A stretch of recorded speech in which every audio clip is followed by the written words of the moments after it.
Baik kawan-kawan, Assalamualaikum warahmatullahi wabarakatuh.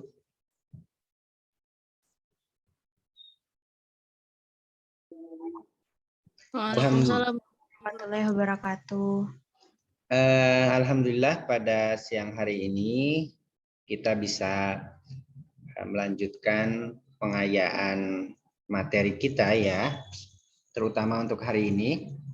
Kalau kemarin kita juga melakukan pengayaan materi sekaligus melihat diri kita, keberagaman kita dari teori kematangan beragama.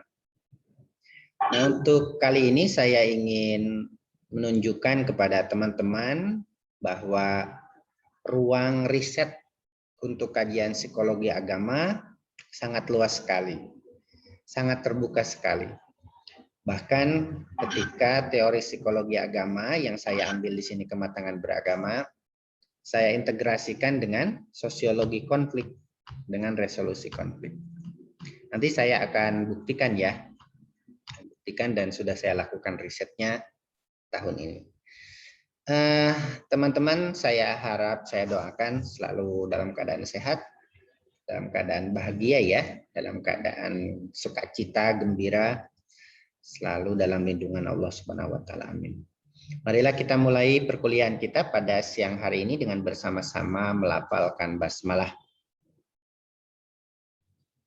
Bismillahirrahmanirrahim. Bismillahirrahmanirrahim. Baik, yang off cam silahkan off cam ya, yang on cam silahkan on cam. Teman-teman semua, untuk hari ini tidak ada tugas, tidak ada yang harus dikerjakan. Tetapi tadi seperti yang saya bilang, saya akan menunjukkan ruang-ruang riset penelitian lapangan dari salah satu teori psikologi agama, kematangan beragama yang saya praktikkan untuk menganalisis riset lapangan loh, untuk menganalisis para agamawan Muslim maupun Kristen yang aktif dalam proses-proses resolusi konflik dan bina damai pasca konflik di Ambon. Nah, tentu dari teori manapun ya bisa kita dekati untuk kali ini, karena teman-teman harus tahu sebetulnya bahwa dosen itu punya kewajiban untuk menyajikan salah satu atau salah dua atau salah tiga materi pembelajarannya dari hasil riset si dosen. Nah, saya ingin menunjukkan itu ke teman-teman. Artinya kalau ada dosen Anda yang hanya ngambil dari buku ke buku, tidak menelitinya, tidak menampilkan risetnya, Anda punya hak untuk menanyakannya. Hasil penelitian Bapak, Ibu di bidang ini mana? Bukan hanya dari buku saja, gitu, buku orang. Nah, itu ya, termasuk teman-teman nanti jadi dosen, ada kewajiban untuk meneliti. Baik, sebelum itu mungkin ada pertanyaan dulu terkait dengan kematangan beragama yang sudah kita diskusikan pekan lalu.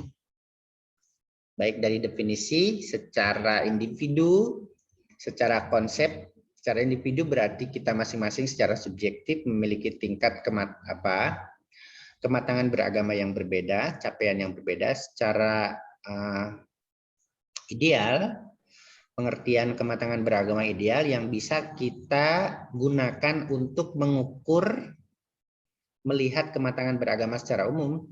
Yang pertama kita gunakan teori Allport ya, yang 6 kriteria. Kemudian ada kriteria yang akademis. Kemudian ada kriteria William James. Sosoknya seperti apa dia William James, teman-teman? Kalau Allport akademis, kalau William James, orang matang beragama menurut William James, seorang yang apa? Halo? Ada kemana ini? Sufi ya, masih ingat? Selalu merasa kehadiran Tuhan, selalu nyambung, dan pasrah diri.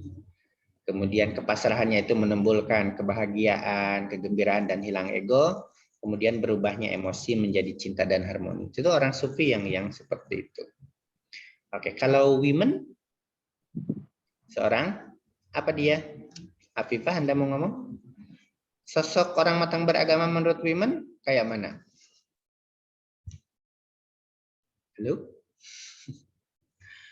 Sosialis, Pak. Sosialis ya, Pangestu, Mahardika, yang tujuannya layak ditinjau dari segi kemanusiaan, kemudian loyalitas yang terus tumbuh, kemudian loyalitas efektif secara sosial, sensitivitas akan nilai, loyalitas yang terus berkembang secara sosial, sosialis. Jadi orang yang beragama tidak hanya ritual, tapi dia mempunyai kesalehan sosial.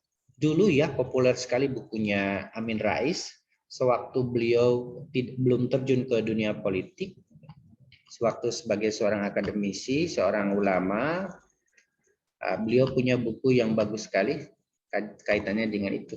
Ada yang tahu? Putih warnanya. Tauhid Sosial. Itu di Usuluddin jadi buku wajib itu. Untuk mahasiswa untuk Tauhid Sosial ya. Kemudian Fromm, seorang yang humanis ya. Yang kelima juga Clark menambahkan teori-teori kematangan beragama dalam pandangan dia berangkat dari kematangan kepribadian. Masih ingat cirinya? Satu, kapasitas yang terus tumbuh ya, kepribadian yang terus tumbuh berkembang, keberagaman yang terus tumbuh berkembang.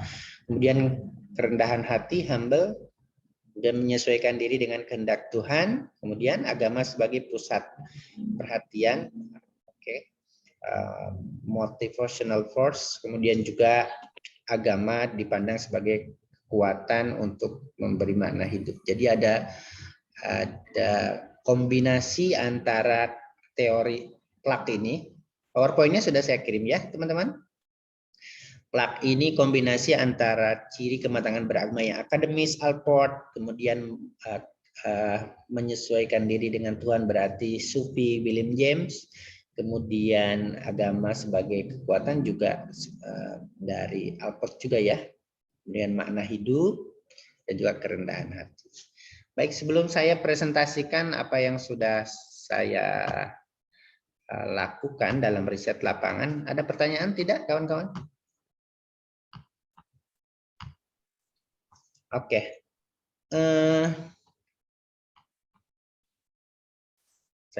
Jadi itu dua.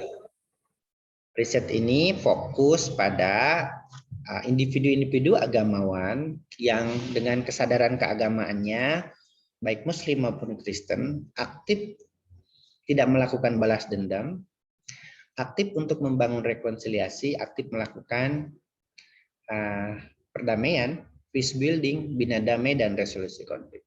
Nah, saya sebagai orang yang lama ya ngajar di sana bolak-balik ke Ambon, melihat dua sosok utama, satu di Muslim, satu di Kristen, praktik-praktik semacam itu merupakan ekspresi dari kematangan beragama seseorang.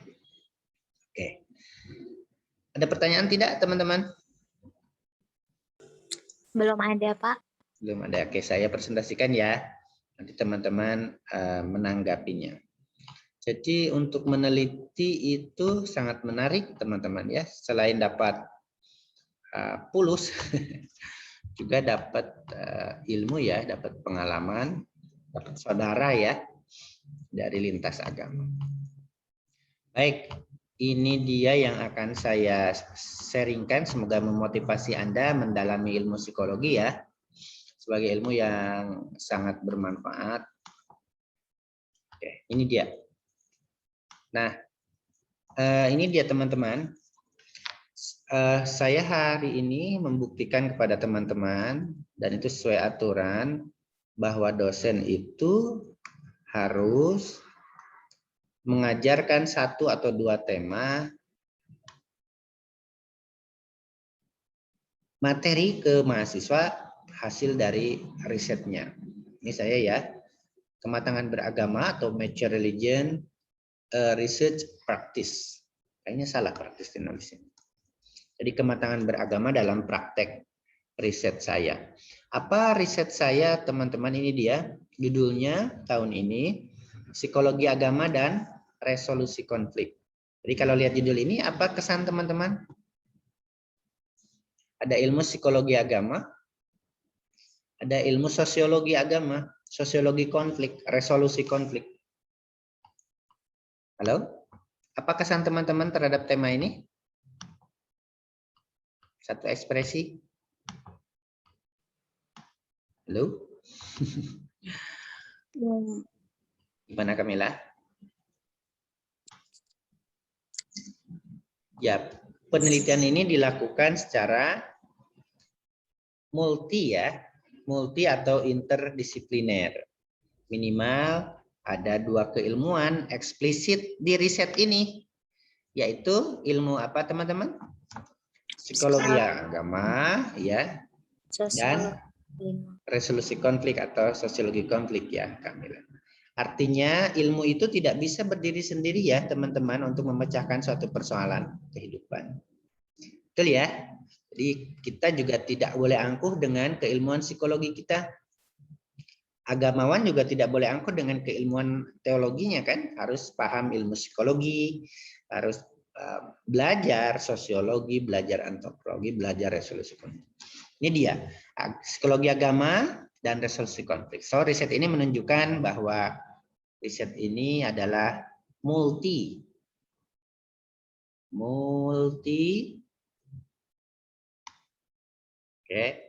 dan inter ya, dan interdisipliner. Nah, ini dia. Menarik teman-teman ya kalau ke lapangan penelitian itu, subhanallah. Menarik sekali ya, ketemu dengan banyak orang, mewawancarainya, ngobrolnya santai, dan dapat ilmu yang banyak. Apa yang menjadi ini objek formalnya, yaitu analisis kematangan beragama agamawan Ambon ya, Muslim maupun Kristen yang aktif melakukan resolusi konflik, penyelesaian konflik bina damai. Di samping beberapa agamawan yang masih mengobarkan konflik, tetapi ada sejumlah agamawan yang sangat concern dengan itu teman-teman, dengan inspirasi agamanya masing-masing. Jadi yang Muslim itu terinspirasi oleh ajaran damainya di agama Islam, salamnya, tauhid, kemudian yang Kristen juga ajaran kasih dan damainya. Nah itu dia ya kawan-kawan semua. Nah oleh karena itu ya pertemuan kali ini saya anggap sebagai FGD gitu, forum group discussion, data penelitian saya dalam ini ya, data penelitian atau informasi ya, karena teknik pengumpulan datanya melalui wawancara atau data juga. Tentang ini dia, bagaimana kematangan beragama menjadi resolusi konflik.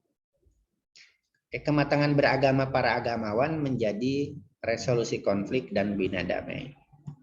Oke, itu kawan-kawan pertemuan kali ini. Oke. Nah, saya untuk kelas ini akan mempresentasikan satu tokoh dari agama Kristen, agamawan Kristen, pendeta, dan perempuan. Ya, dia juga kawan saya. Oke. So, subjek penelitiannya adalah pendeta Genoveva Leasiwal.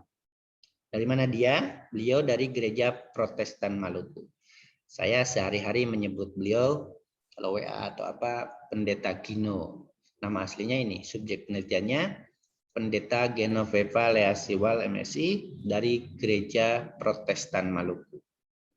Ini dari sekian banyak atau salah satu tokoh agamawan Kristen, pendeta yang sangat aktif membangun damai, peace building, sangat aktif untuk melakukan praktik-praktik resolusi konflik, keluar masuk kampung Muslim, untuk membangun kembali kepercayaan, membangun lagi persaudaraan, membangun lagi perdamaian.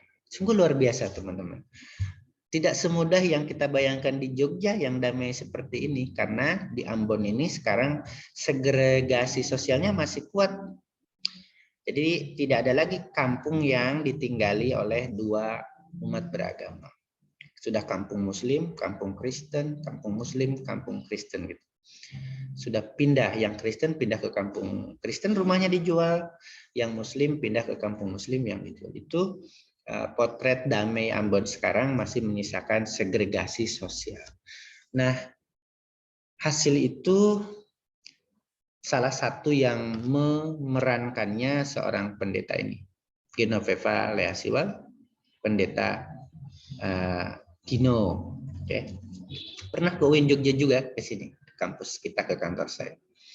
Nah, apa metode teknik pengumpulan data saya dengan beliau? Saya melakukan wawancara ya, sudah kemarin waktu Agustus 2001 sebelum perkuliahan dimulai saya wawancara langsung.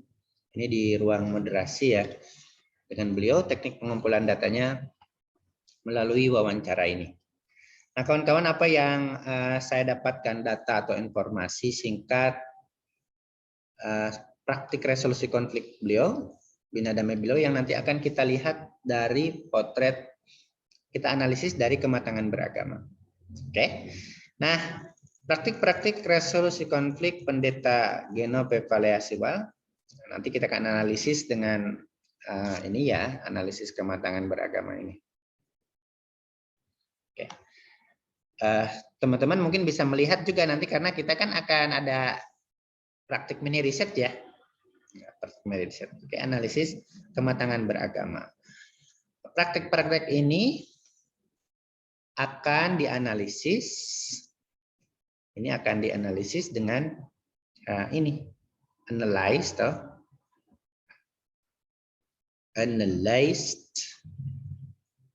by teori kematangan beragama. Ini dia. Seorang pendeta yang sangat atraktif, sangat semangat gitu. Kalau berdoa itu tangannya sampai di atas gitu. Sampai wah di atas, keren sekali. Nah, apa yang dia praktekkan? Yang pertama, beliau melakukan dengan jemaatnya, karena pendeta kan punya jemaat, teman-teman. Punya sekian jemaat, sekian puluh, sekian ratus. Beliau menggalakkan yang pertama dialog praktikal. Oke. Dialog praktikal. Praktis gitu, bukan dialog yang seminar di publik, bukan, tapi dialog praktikal yang dimaksud adalah menghidupkan kembali komunikasi dan interaksi.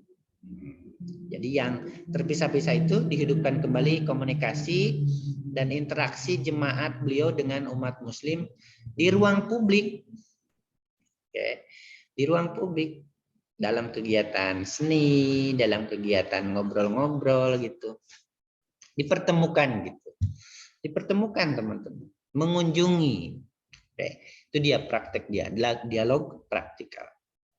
Kemudian yang kedua, kerjasama dengan tokoh-tokoh agama Kristen dan Muslim. Ini melakukan kerjasama. Mari kita lihat ini dalam kematangan beragama seperti apa. Sebagaimana yang ini juga, dialog praktikal itu. Untuk memerangi pikiran tidak aman di rumah musuh. Nah, rumah musuh itu ya kampung agama lain. Oke.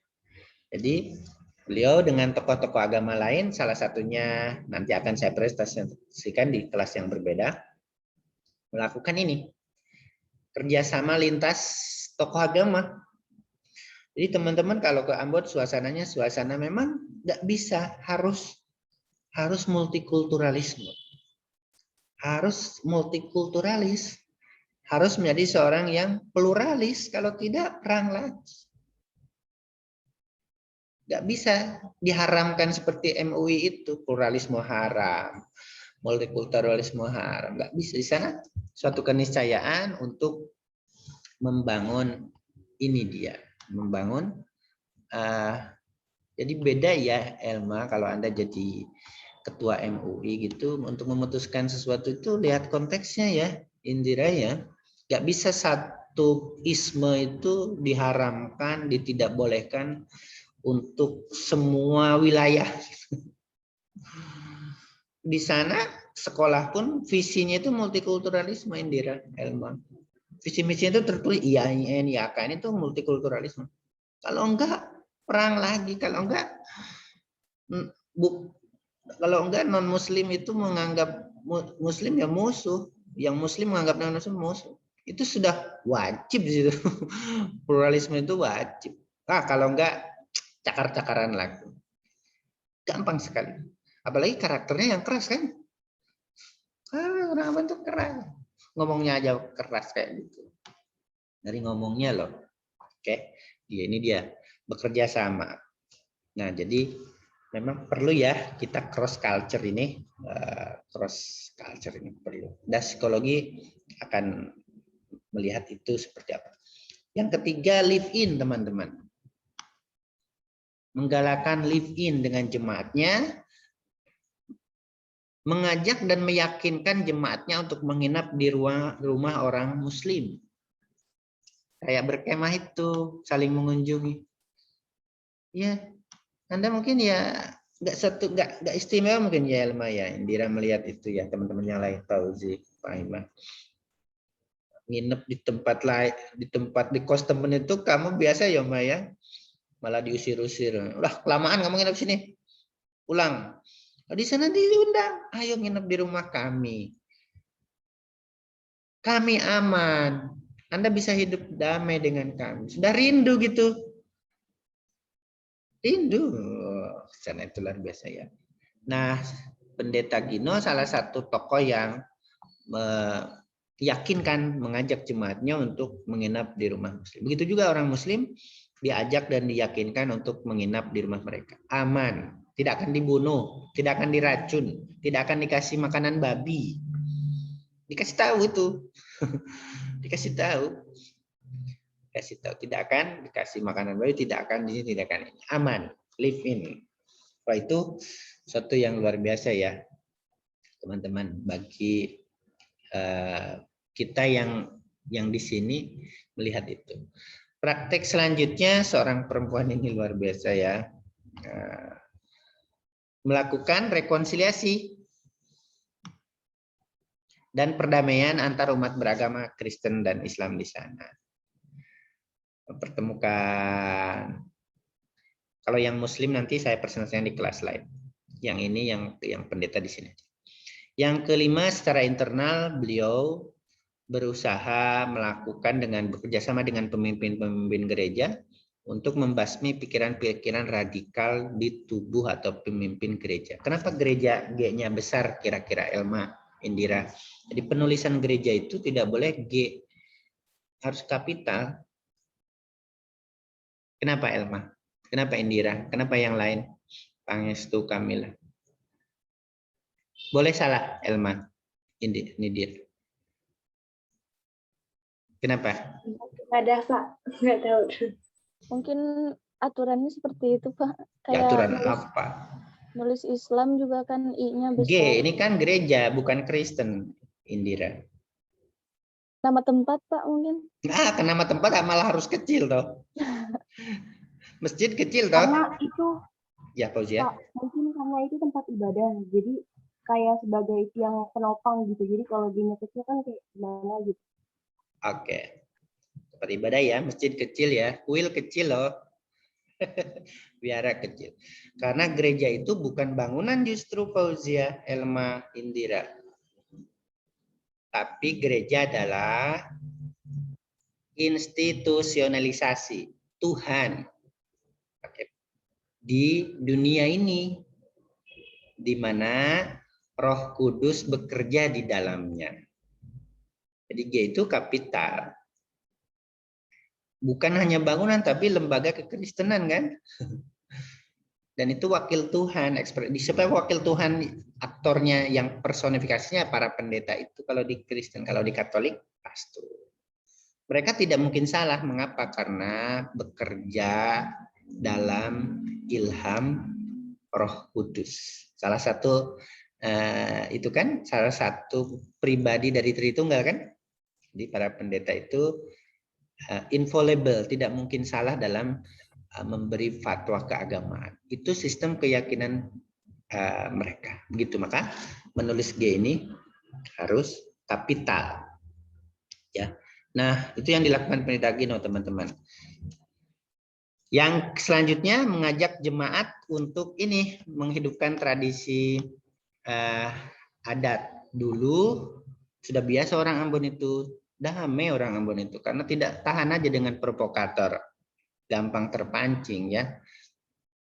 Mereka sadar sekarang, oh ternyata yang untung orang lain yang jual senjata ya, yang jual senapan, jual ini, yang hancur, gak ada yang menang, teman-teman. Hancur semua. Gereja ratusan ribuan hancur. Masjid, madrasah ratusan ribuan hancur. Gak ada yang untung. Gak ada yang untung. Wah, Indira nih mengen-mengen nih. Ya, lanjutkan. Oke, apa dia mengajak jemaat Terganggu, untuk Pak. memberi kue, kejutan, dan bertamu ke rumah-rumah Muslim pada saat hari raya Lebaran. Ya. Feel free, lanjutkan aja. Iya, dulu biasa kan ya, setelah konflik hilang dan berusaha dihidupkan kembali. Bertamu, jadi berbincang-bincang. Jadi datang dari kampung mana ke kampung Muslim ya untuk ini. Karena memang sekarang sudah segregasi sosial seperti itu. Oke, saya bolak-balik ke Ambon kan tahu ya mana jalan yang dihindari karena ada stereotip begini-begini. Kalau lewat ke situ takut nabrak anjing, takut ini. Kan stereotip juga kan itu sebenarnya. Oke.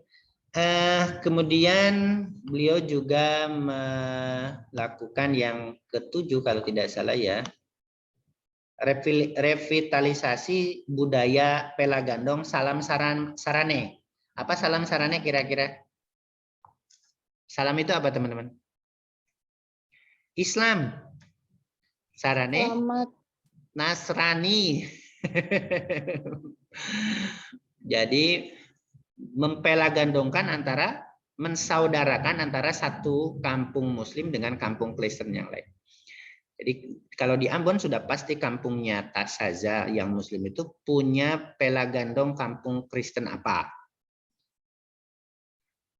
Oke, kampung Muslimnya Indira punya pelagandong kampung apa? Oke, sama IAIN Ambon itu punya pela namanya Universitas Kristen Indonesia Maluku. Punya gandong namanya, IAIN Ambon itu punya gandong namanya IAKN Ambon, Kristen Negeri Ambon. Gitu. Itu praktik mereka dan ini salah satu dari itu. Nah, teman-teman semua itu beberapa praktik beliau ya. Praktik ini beliau amati efektif untuk mempersaudarakan kembali antar umat Muslim dan Kristen sehingga jika ada salah satu gandong atau saudara umat Kristen adalah Muslim, maka mereka harus menghormati dan menjaga mereka. Jadi kalau Indira bangun rumah, itu tinggal manggil kampung pelagandongnya yang Kristen, bisa juga Muslim. Itu pasti apa yang bisa mereka berikan itu ini diberikan, dibantukan semen apa. Sama Tasaiza misalnya mau ada syukuran nikahan nih. Mereka nggak perlu izin di rumah Tasaiza untuk ngambil kue, ngambil buah tangan apa. Nggak perlu izin, ambil aja, bawa pulang. Persaudaraan pelagandong itu seperti itu. Itu juga Elma ya dan yang lain. Nah teman-teman, mari kita lihat ini dari perspektif. Nah saya melihat itu dari perspektif psikologi agama ya teman-teman. Ini rahasia ya. Ini rahasia riset. Ini Indira, Tasaiza, Elma. Jadi apa toh dalam sebuah riset yang harus dicari pertama kali? Data atau informasi kan? Nah, objek material kan? Nah, objek material yang sama, data atau informasi itu bisa menjadi dua penelitian. Dengan perspektif yang berbeda. Sebelumnya saya menggunakan perspektif resolusi konflik. Saya bahkan dari situ dapat, ya alhamdulillah ya, bukan menyombongkan diri ya, dapat teori tentang resolusi konflik teman. Resolusi konflik integral yang memadukan pendekatan kultural dan struktural. Ya tentu dari bacaan-bacaan yang lain saya analisis, saya menemukan teori itu. Dari data yang sama, tahun ini saya meneliti, dan ada fulusnya itu Elma, saya beruang itu, beruang. Indira. Tahun ini juga tadi sudah saya sebutkan ya. Jangan bilang-bilang istri saya nanti ditanya, uangnya mana? Pajak. Padahal udah dikasihkan semua. Oke. Nah, mari kita lihat, kita analisis dari teori kematangan beragama. Apakah sesuai dengan jadi sosok itu kalau dilihat dari perspektif kematangan beragama adalah tokoh yang memiliki kematangan beragama. Dia tidak mengobarkan konflik lagi, tetapi justru membangun perdamaian berdasarkan nilai-nilai keagamaan, nilai-nilai kekristenan yang beliau anut itu. Oke. Sip, mari kita lihat. Mbak siapapun yang off cam maupun yang on cam, praktik beliau masih ingat teori kematangan beragamanya yang 4 bahkan 5 itu, Indira, Zaiza. Oke, dialog praktikal sesuai dengan teori kematangan beragama siapa kira-kira? Halo, saya tulis di sini. Masih mati Indira, masih mute. Zaiza, Uzia, Kamila, Fahima, dan yang lainnya. Kan tadi ada yang akademis toh, si Alport, ada yang Sufi, William James, ada yang sosialis, women, ada yang humanis, ini Eric Fromm dan Clark juga punya kriteria tersendiri. Kira-kira dialog praktikal masuk apa ini, teman-teman? Tipe mana? Mengajak jemaatnya untuk melakukan, mengajak untuk berdialog di ruang publik. Apa dia? Sosial mungkin, Pak. Sosialis toh. Oke, tujuan loyalitas sosial ya. Betul ya? Loyalitas sosial yang efektif. Sosial atau sosialis ini. Indira. Yang lain? Humanis, Pak, mungkin. Humanis ya, Kamila ya. Oke, sip, bagus.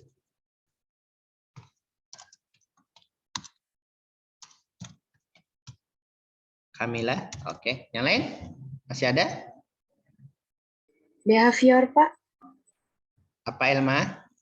Behavior. Behavior. Apa itu behavior, Elma? Perilaku, Pak. Menurut ciri-ciri kematangan beragama kemarin, Elma. Jangan bikin teori sendiri. Apa, Elma, kira-kira? Humanis sudah. Kalau Alport cirinya apa, Elma? Udah saya kirim toh, kamu nagih kemarin. Pak, belum dikirim itunya PowerPoint-nya. Apalagi, Elma? Akademisi ya, Pak? Ya. Akademisi yang mana? Niken? Yang Alport? Iya. Sebagai Alport, Pak. Iya, Pak Uzia. Yang kriteria yang mana? Kan ada 6. Ada moral konsistensi, ada integral, ada heuristik. Kira-kira yang mana? Mungkin komprehensif toh? Ya toh? Memandang hidup comprehensiveness. Ini dari saya, bukan dari siapa-siapa. Apalagi?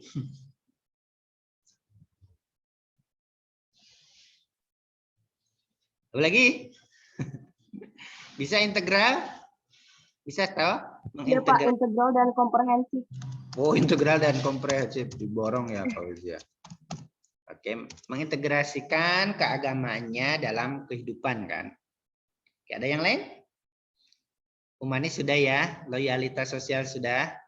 Mungkin bisa juga yang itu tujuan yang layak ditinjau dari segi kemanusiaan ya. Yang women. Oke, sip. Itu yang pertama. Yang kedua, kawan-kawan. Praktik kedua dari kerjasama untuk memerangi tidak aman di ruang musuh. Kerjasama sosial ya.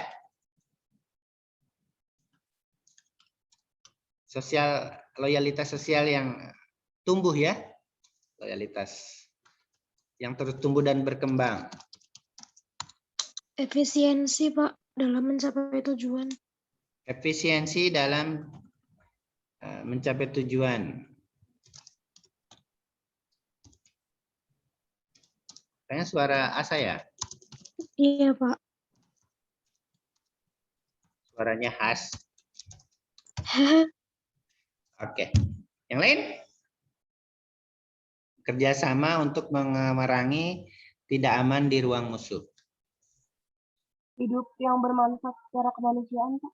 Oke. Nyaman. Tujuan yang layak ditinjau dari segi kemanusiaan ya.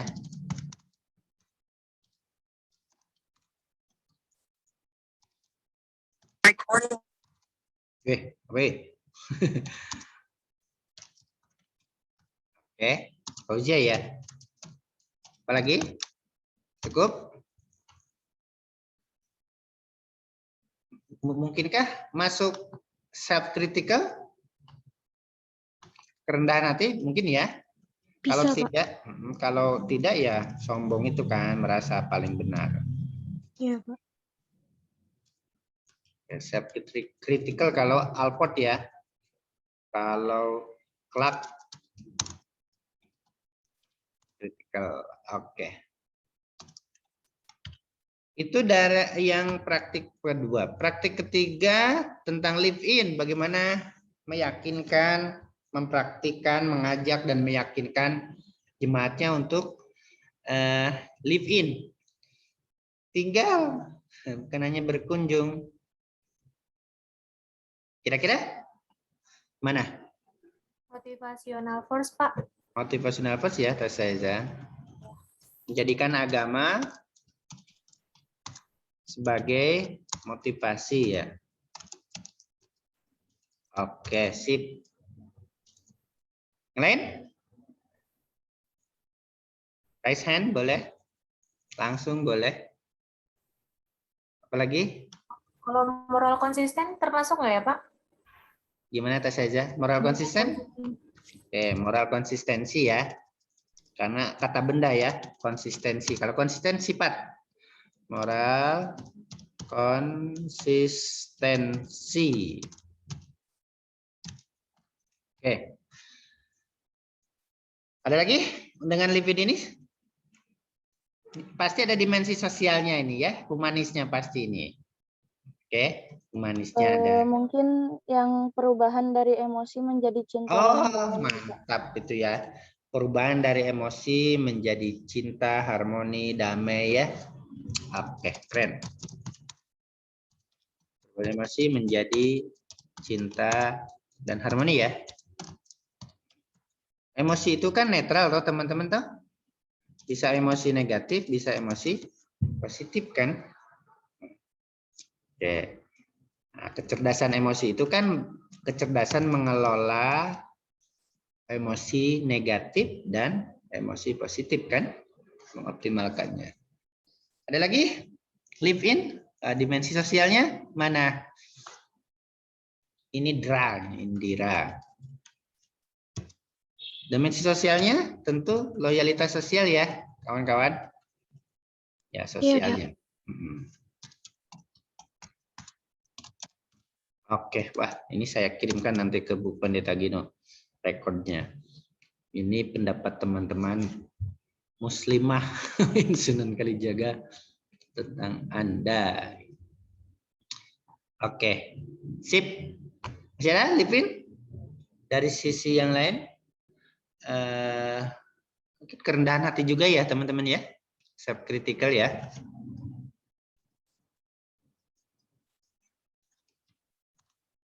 Jadi begini teman-teman, menarik kalau teman-teman nanti jadi dosen ya, amin, dosen psikologi.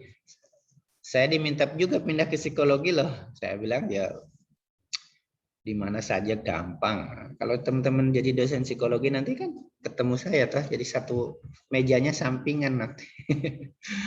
Di ruang dosen psikologi yang sempit itu. Ruang dosen itu sempit loh. Kayak jangan disebutkan nanti dibilang gak bersyukur. Banyak yang mengeluh orang dosennya nggak layak. Oke, kemudian, jelas kalau ini apa kira-kira? Melakukan rekonsiliasi dan perdamaian. Yang tadi, yang Indira ya, apa dia? Tentu humanis ya, pasti ini humanis masuk di sini. Apa lagi? Cinta dan harmoni ya, emosi Iya, Pak. menjadi cinta dan harmoni. Siapa tadi Niken ya? Udah, Price. Oke, apalagi teman-teman dengan melakukan perdamaian ini? Rekonsiliasi. Gak mudah loh teman-teman. Misalnya dengan mata kepalanya sendiri, ada juga pendeta Ceki Navitelu ya yang terkenal itu ketua PGI. Itu dianggap pengkhianat secara internal Kristen. Sewaktu konflik keinginannya apa teman-teman? Balas dendam kan? Ini balas dendam. Nah, ada banyak tokoh, salah satu yang saya sebutkan tadi, itu menginisiasi perdamaian. Kemudian dianggap pengkhianat dari dalam. Akhirnya rumah beliau dibakar bukan oleh orang Muslim, tapi oleh kelompoknya sendiri karena dianggap pengkhianat. Tidak mudah keluarganya ada yang tewas. Tidak mudah untuk melakukan rekonsiliasi. Tidak ada yang untung pokoknya konflik itu. Semua jadi arang, semua hancur. Hancur, sehancur-hancur. Hancur Minah, nggak ada lagu ya. Ya, oke. Kemudian ini ya, yang praktik ke. Ada lagi? Kalau pandangan Kamilah, yang mana? Ini? Pandangan? Iya, kalau pandangan hidup yang komprehensif masuk nggak, Pak? Bisa jadi, toh. Sama integral juga, toh. Comprehensiveness, toh. Iya, Pak. Comprehensiveness. Oke. Oke. Sip. Wah, keren-keren kalian sudah bisa meneliti ini. Dan penelitian lapangan perlu seni tinggi ya, teman-teman. Gimana bertemu orang, mewawancarai, menggali informasi. Ada yang nggak mau dipoto. Ada yang nyuruh dipoto terus. Ayah yang nyuruh rekam aja, Mas. Memori saya udah penuh, rekam aja katanya. Gak usah dicatat, nanti Mas Roni capek. Itu dia. Oke, kemudian ini apa ini? Nomor masih sama ini? Oke, rekonsiliasi udah tadi ya. Keempat, malah kelima. Rekonsiliasi. Keempat ini, kelima ini teman-teman membasmi pikiran-pikiran radikal di internal gereja. Jadi dia ke dalam. Apa kira-kira? Objektifikasi diri bukan termasuk, Pak? Menurut siapa itu? Alport tentang personality. Mature personality itu ya, filsafat hidup yang memadai ya. Identifikasi diri, objektifikasi dan pengayaan. Oke. Mature personality ya.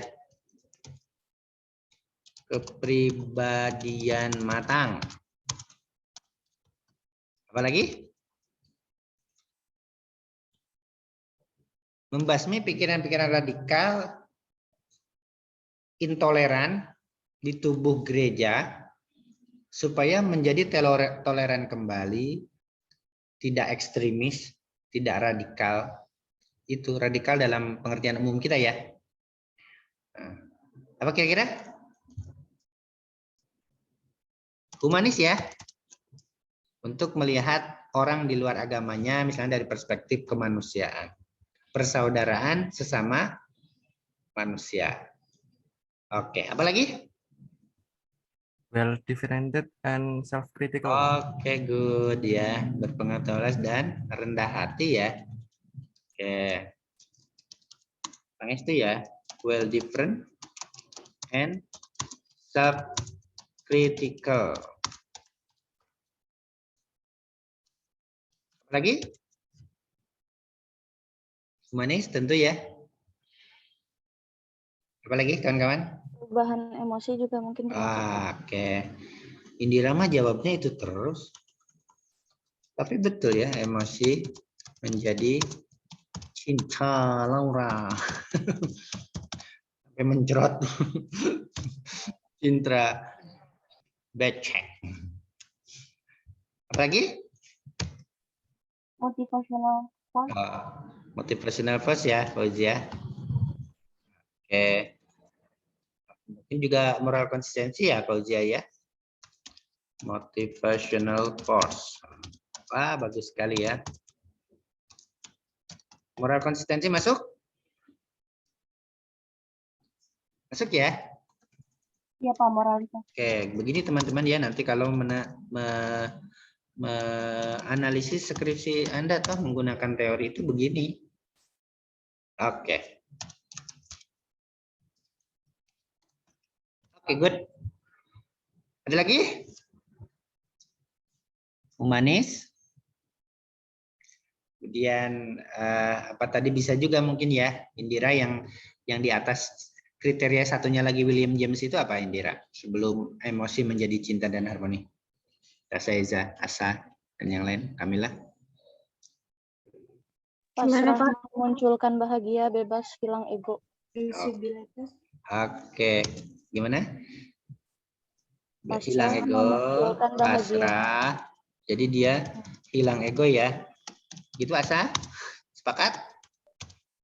Hilang. Apa tadi, Pak? Oh, ini toh. Ya ini mana lagi? Hilang ego. Oh ya, bisa. Dari Bu Iman mungkin Pak yang pertama. Yang apa itu? Tujuan layak ditinjau dari segi kemanusiaan. Tujuan dari segi kemanusiaan ya. Jadi nggak ada ya Asa dan teman-teman kriteria kematangan beragama dari psikolog agama ini yang formalistik, yang luar, semuanya dalam ya. Tentu karena psikologi ya, bukan ilmu fikih, bukan ilmu fashion dah. Oke. Yang dilihat dalam. Oke. Kemudian ini menghidupkan kembali tradisi lokal yang mengunjungi tadi kue. Apa kira-kira ini? Sosial Pak pastinya. Sosial pasti ya, kemanusiaan tadi ya. Tujuan yang layak dari kemanusiaan. Apa lagi? Mungkin yang keempat Pak, sama poinnya dari Women, sensitif dalam memandang nilai. Oke, sensitif dalam memandang nilai.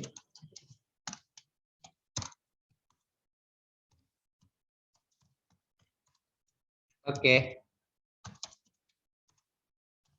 Apa lagi? Memberi kue, memberi sesuatu kejutan, kebahagiaan untuk saudaranya yang sedang merayakan hari raya. Apa Asa? Kamu mau jawab? Loyalitas. Loyalitas sosial ya? Iya. Dari women juga itu, Pak. Yang iya itu women. Ya memang women itu. Bukan dari Asa. Asa cuma nyebut doang. Terus saya tulis dalam. Bukan dari Indira, bukan dari Tasaiza, bukan dari Fauzia. Oke, yang lain memberi kue, memberi surprise, menyemangati apa Indira? Humanis Pak. Yang Humanis, bermanfaat. ya, sebentar Fauzia. Selain jawab itu ya Fauzia, moral konsistensi. Apa Fauzia? Boleh yang itu lagi. Hidup yang bermanfaat secara kemanusiaan, terus juga penyerahan diri yang melahirkan rasa bahagia dan memberi kebebasan yang membahagiakan. Oke, memberi William James kebahagiaan, sama William oke, dan menghilangkan ego ya. Iya, Pak. Pasrah memberi, pasrah kepada Tuhan, pasrah yang melahirkan kebahagiaan, memberi kebahagiaan dan hilang ego. Sudah Dan hilang ego. bermanfaat secara kemanusiaan, Pak. Yeman.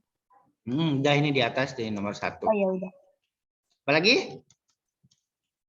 Wah, luar biasa ya teman-teman. Keren. Ada lagi? Memberi kue. Kalau Integral Natal gimana, Pangestu? mungkin integral bisa. Integral ya. Mengintegrasikan nilai agama dalam kehidupan. Memberi, mengasihi ya. Iya, Pak. Mencintai. Wah, mantap. Mantap teman-teman. Kalau offline nanti bisa saya cerita ya, tapi ini karena rekod. Kalau pas jangan direkod, cerita seru sedih ya. baru tahun 2020 kayaknya, 2019 teman-teman. Pos-pos TNI penjaga antara kampung Muslim Kristen itu ditarik. 2009 ke sana saya masih. 2020 COVID nggak ke sana. Kemarin 2001 ke sana sudah nggak ada lagi. Sebagian sudah ditutup pos-pos TNI. TNI 8 bulan loh itu. Kalau dirimu Indira Asa punya suami TNI, itu jaga-jaga kayak gitu itu 8 bulan nggak pulang-pulang. Baru pulang 8 bulan ganti. Itu apa kerjaan mereka setiap hari? Main poli di situ, main futsal. Kasihan. Nggak boleh pulang. Nggak bisa beli tiket tiba-tiba pulang naik Lion, nggak bisa, dipecat. Luar biasa TNI ini ya pengorbanannya. Nah, jadi kalau ingin suami yang pengabdiannya luar biasa, Asa, Indira, pilih TNI itu.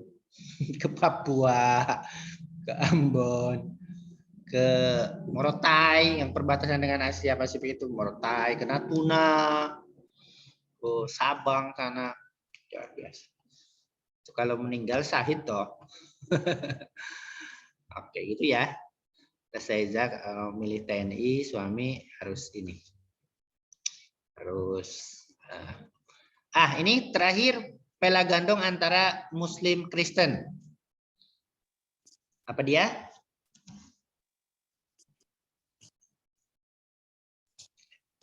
Pak Ima? Anda orang pertama hadir tapi menghilang. Boneka Anda aja yang nongol terus. Elma, calon Anda Masuk TNI? nggak? Ya, Pak Ima? Sensibilitas akan eksistensi Tuhan. Iya nggak, Pak? Wah, bagus ya. Merasakan sensi. Oh, jadi jelek ya. Maknanya kalau sedikit, kamu kok sensi banget. Padahal sensi itu rasa toh. Perasa mungkin ya maksud kita itu ya. Kamu kok sensi banget. Padahal kalau orang nggak perasa bahaya loh ya teman-teman ya. Sesadis toh. Sensibilitas akan eksistensi Tuhan. Apalagi? Membangun persaudaraan antara umat beragama Kristen, Muslim dalam frame pela gandong. Mungkin, Pak. Gimana ya? Loyalitas sosial, Pak. Saya Indira. Manis ya. Manis. Apa Indira? Loyalitas sosial, Pak. Loyalitas sosial ya.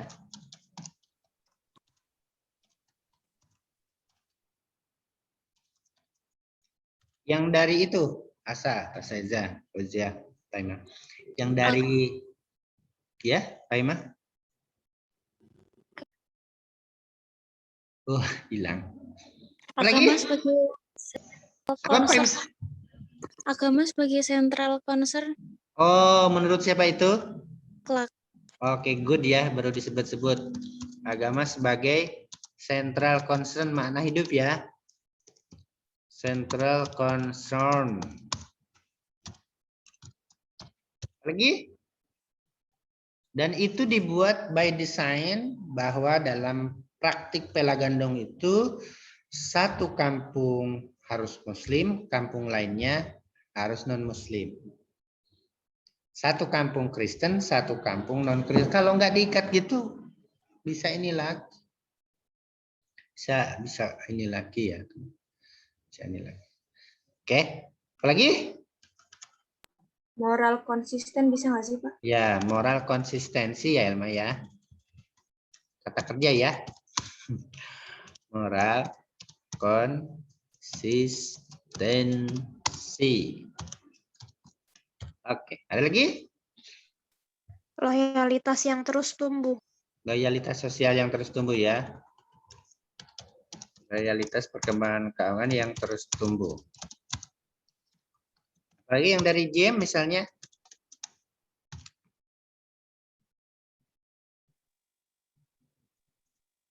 Ada lagi? Perubahan emosi. Oh, betul. Itu jawabannya Indira itu berkali-kali diulang-ulang gitu. Dari emosi menjadi apa?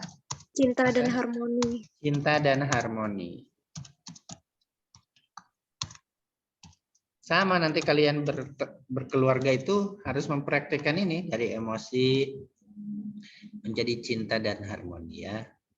Apakah teman-teman bayangkan kalau sudah nikah dengan pasangan idealnya tidak akan konflik? Enggak, Pak, pasti tetap ada. Pasti. Kalau diikuti itu saya pernah tanya mahasiswa saya yang satu kelas, satu prodi ya, menikah.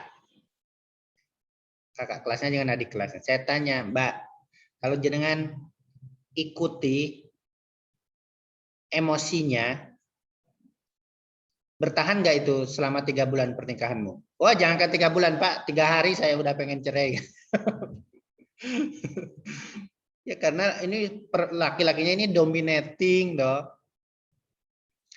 Kan gitu, psikologi laki-laki kan pengennya mendominasi toh, dominasi perempuan, merasa diri kepala keluarga. Dalam Islam ar-rijalu qawwamuna 'alan nisa. Wah, macam-macam itu.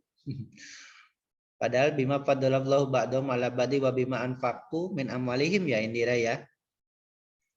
Sering lupa toh para pria ini yang nyari nafkah istrinya tapi belagunya tetap aja.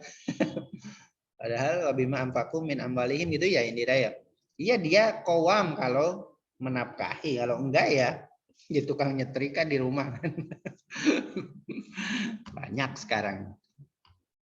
Baik, terima kasih teman-teman, luar biasa. Ini salah satu cara ya, dan teman-teman kan akan mencoba untuk melakukan nanti melakukan mini riset. Ini salah satu cara contoh melakukan mini riset dari praktik-praktik saudara kita yang Kristiani ini, Ibu Gino saya memanggilnya. Saya sering ke ruangan ini kalau ngisi ngajar ya.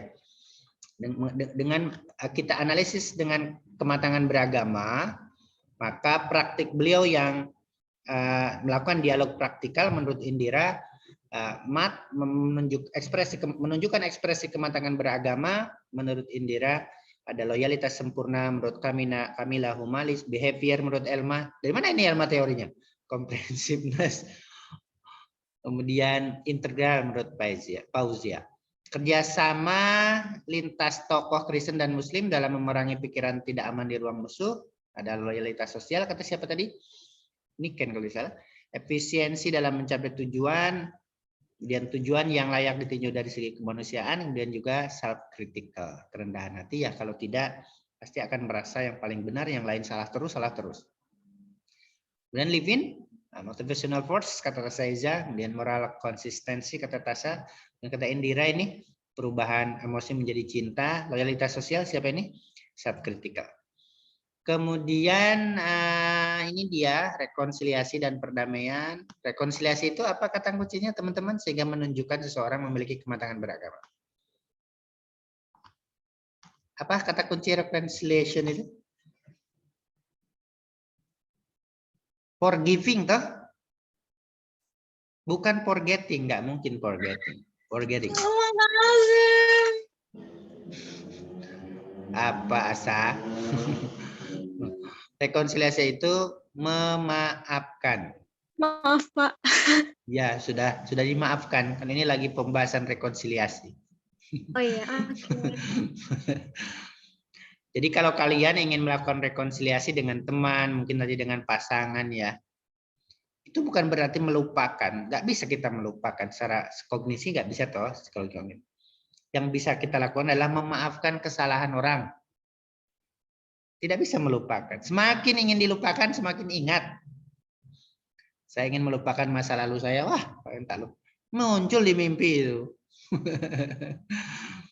Iya, sejujurnya saya sudah katakan ke Anda. Istri saya pernah bilang, Mas, tadi kok nyebut-nyebut nama ini? Itu padahal sebelumnya saya ingin lupa nama itu. Aku sebut-sebut. Ketika digitukan sama istri, aduh mati aku. Saya diem aja, nggak jawab. Jawab malah tambah panjang urusan, toh diem aja. Kalau dijawab, itu teman lama, wah, jadi tambah jadi 2 meter, 3 meter, menang. Itu saya ada momen ingin melupakan. Malah ingat waktu mimpi malah disebut-sebut. Ngigo, apa tidak memalukan? Gimana harga diri saya di hadapan istri saya? Oke, humanis ya. Jadi orang yang melakukan forgiving itu ada orang humanis. Dan emosi menjadi cinta dan harmoni, ya perdamaian, kemudian comprehensiveness kata kami. Nah, ini banyak sekali jawabannya. Untuk praktik beliau membasmi pikiran-pikiran radikal di internal gereja, kepribadian matang, pasti ya. Humanis, well differentiated and self-critical, pasti. Emosi, kalau dalam konteks keagamaan, well differentiated and self-critical itu tetap teguh, salah satunya ya, terhadap keimanannya, kemudian menerima kemungkinan harus memperbaiki diri. Nah, itu kan kematangan beragama ya. Emosi menjadi cinta dan harmoni, ini biasanya Indira yang jawab ini. Motivational force, kemudian moral konsistensi, hilang ego, ini Indira dan Asa. Kemudian tujuan dari yang segi dari apa yang layak dari segi kemanusiaan. Kemudian yang terakhir praktik Bu Gino, kawan saya ini menghidupkan kembali tradisi adat, memberi kue, memberi masakan, ayam atau apa dengan meyakinkan ini nggak ada ininya loh. Oke, tujuan yang layak dari segi kemanusiaan kata siapa ini Asa? Ibuku teko-teko terti menehi boba. Walah, kasihin ini. Ya Allah, Pak. Malu banget, Pak, salah kirim. Ibuku tekor terti menehi boba. Iya, Hati-hati. Pak. Ibu tadi saya datang tiba-tiba ngasih Alhamdulillah. Disyukuri. Maaf ya, Pak. Sama ibu kalau sudah jauh nggak bisa disediain.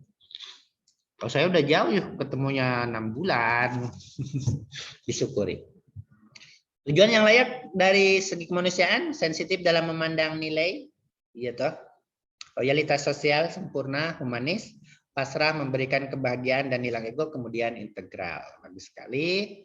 Kemudian yang terakhir tentang salam sarana ini, sensibilitas akan ekstensi Tuhan, tentu semua agama dengan kita menyebutnya Allah Subhanahu wa Ta'ala, agama lain menyebutnya dengan terminologi yang berbeda ya.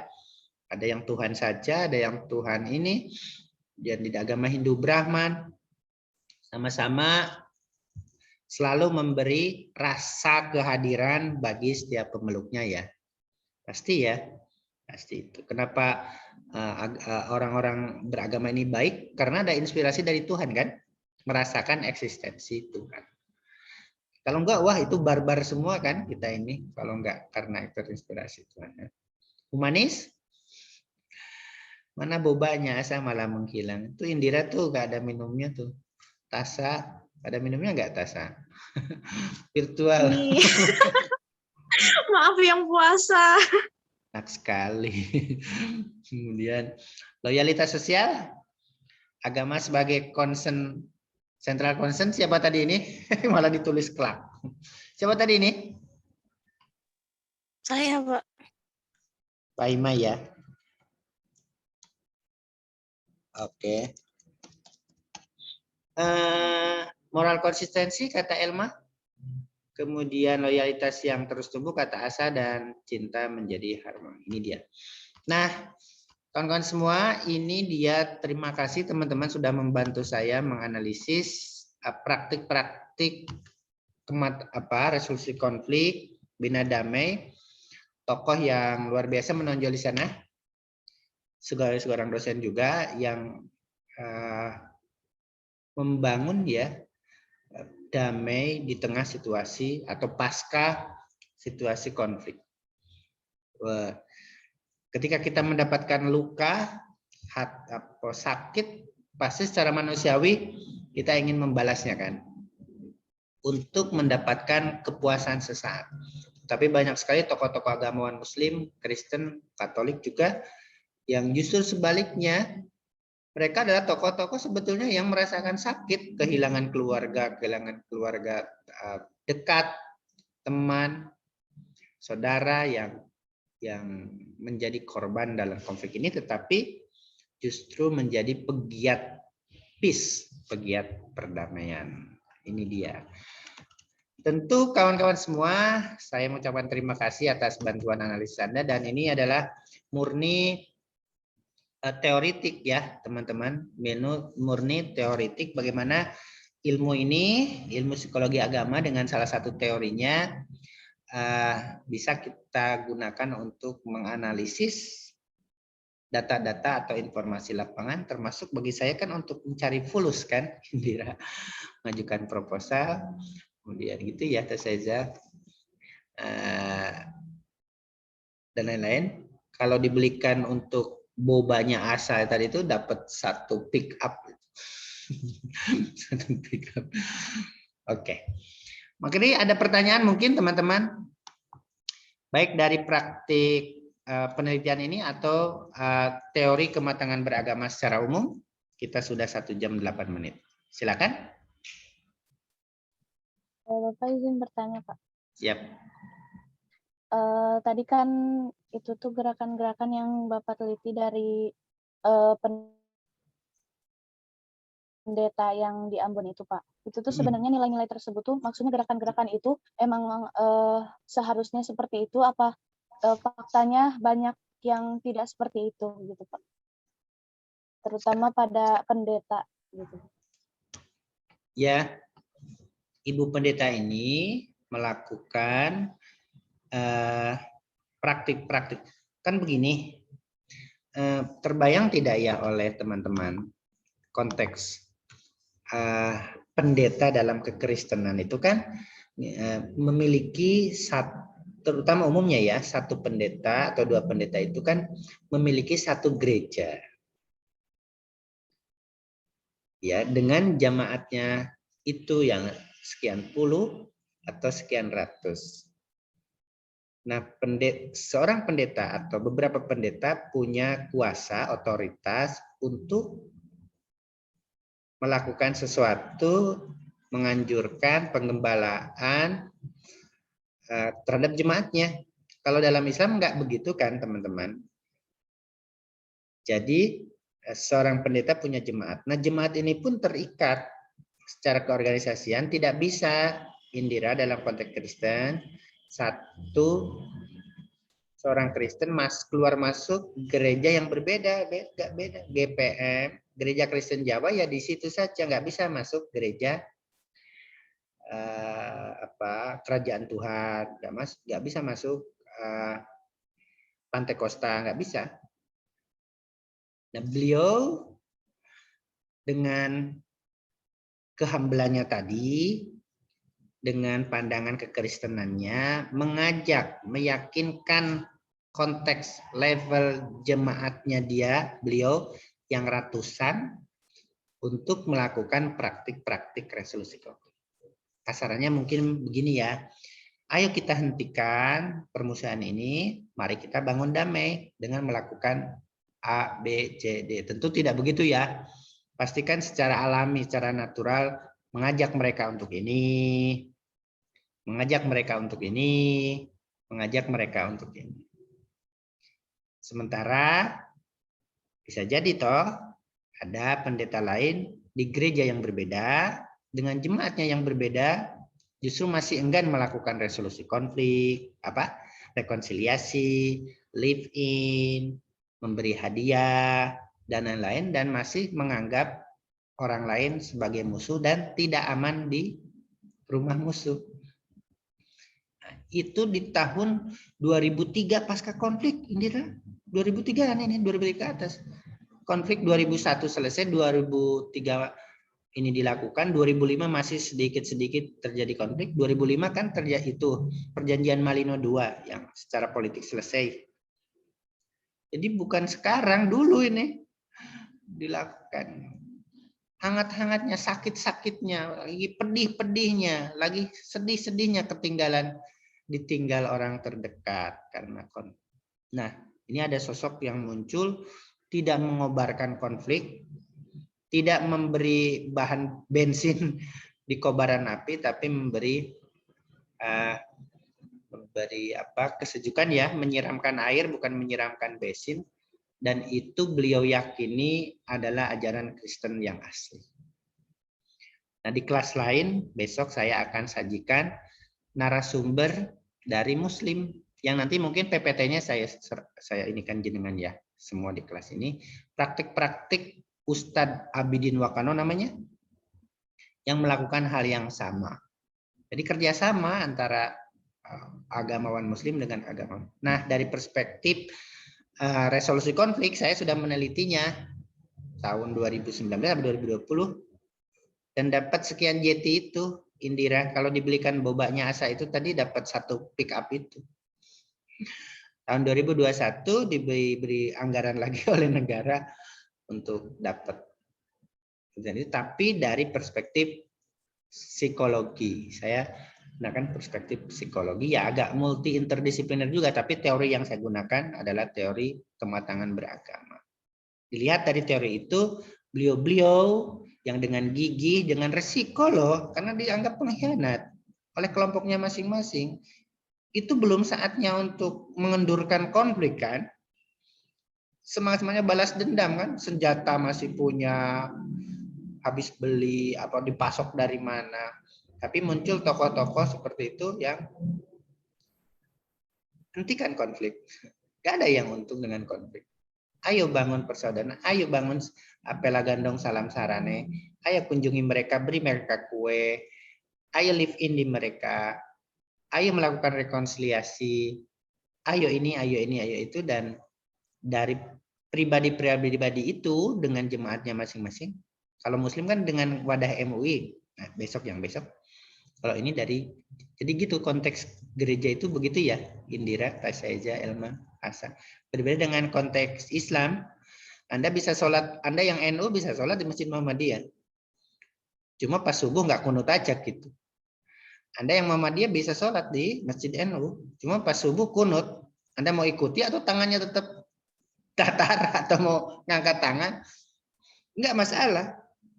Tapi dalam konteks kekristenan, gereja adalah bukan bangunan, tapi institusi Tuhan di dunia yang tadi itu ya. Di situ ada wakil Tuhan yang namanya pendeta atau pastor, di bawah naungan sistem keyakinan mereka Roh Kudus yang akan membimbing, mengilhami, menjauhkan pendeta dari kesalahan.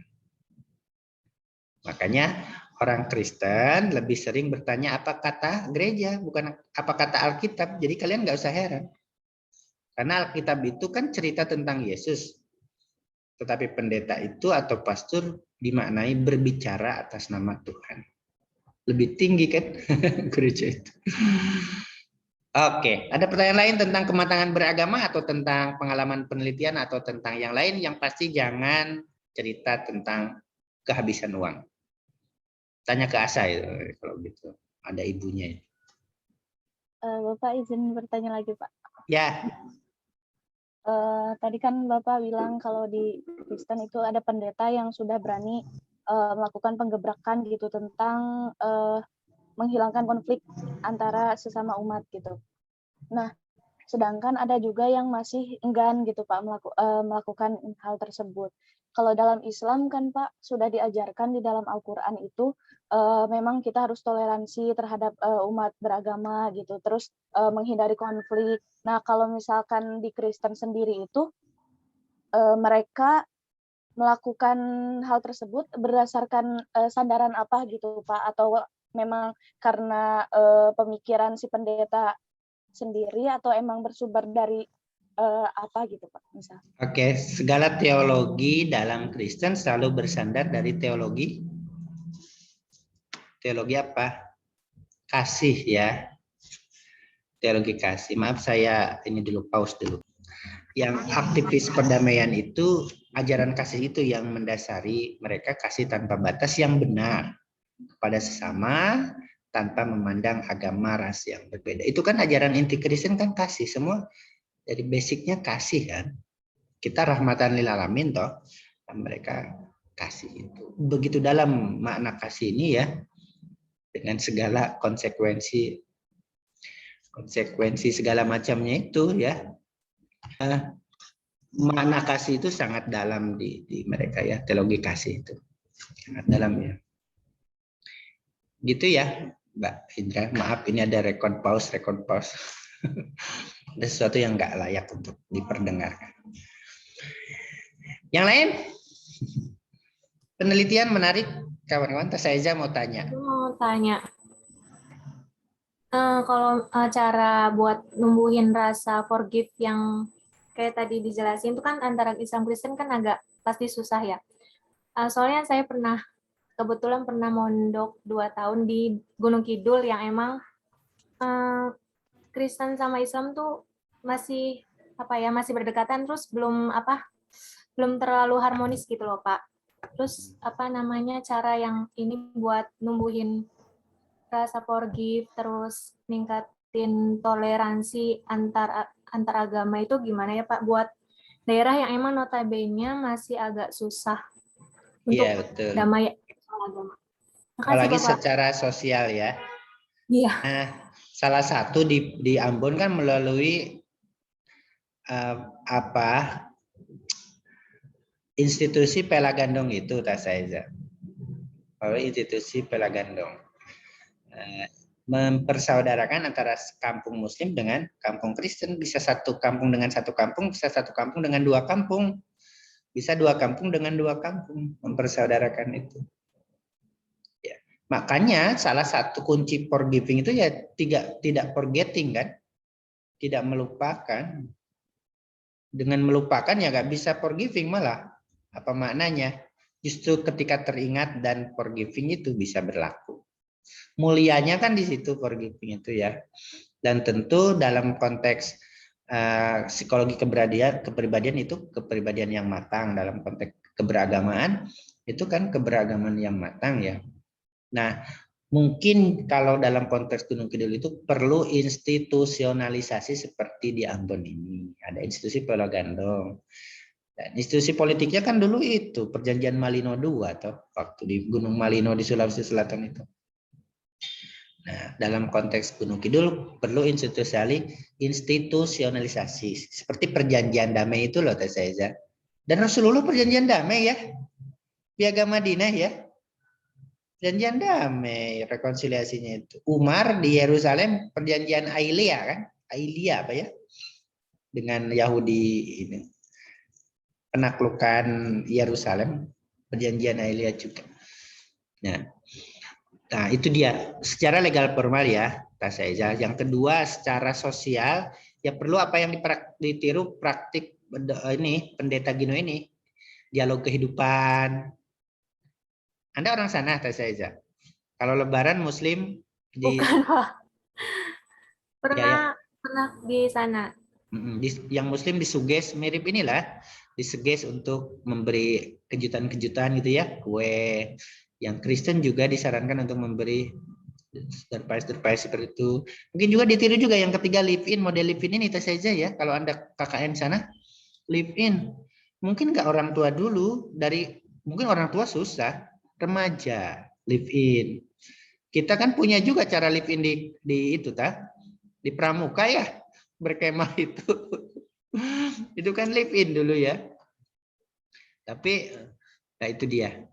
Salah satunya ya, saja tirulah praktik-praktik ini, insya Allah bermanfaat. Bisa live in. Kalau live in itu ini benar-benar tinggal di rumah orang, Tapi kalau kemah kan enggak, bisa berkemah bareng ya. Kemudian tadi live in, terus memberi kue ya, ada tradisi Gunung Kidul yang menguatkan mereka. Selamatan. Terus apa lagi? Yang gotong royong itu apa namanya? Sambatan. Sambetan apa sambatan? Sambatan, terus apa itu ya? Betul ya, sambatan. Legal formalnya mungkin perlu ada perjanjian damai ya. Saja. Yang paling penting kan dialog kehidupan ya. Dialog kehidupan itu saja. Ada lagi? Ya, makasih Bapak. Ini setiap misalnya lewat juga apa ya, kayak ya belum nggak ada kehangatan sama sekali gitu loh Pak. Maksudnya kayak sekedar lewat gitu. Iya, mungkin dalam pentas seni bareng bisa juga ya. Misalnya di konteks yang Muslim lakukan, yang akan saya presentasikan di kelas yang lain, itu ada hadroh dipadukan dengan musik lokal. Nah, hadroh musik lokal Ambon. Baik, kawan-kawan masih ada? Makasih banyak Bapak. Cukup? Kita cukupkan dulu mungkin. Oke, minggu depan kita akan diskusi tentang materi terakhir teman-teman, kecerdasan spiritual quotient. Setelah itu teman-teman, itu pekan keberapa toh ini? Saya belum input presensi jadi lupa. 11 mungkin Pak. Mungkin 11 ya. Atau, baik. Ya. Oke. Oke, ya. Mari kita tutup dengan bersama-sama melafalkan hamdalah. Alhamdulillahirrahmanirrahim. Assalamualaikum warahmatullahi wabarakatuh. Thank you so much. Waalaikumsalam.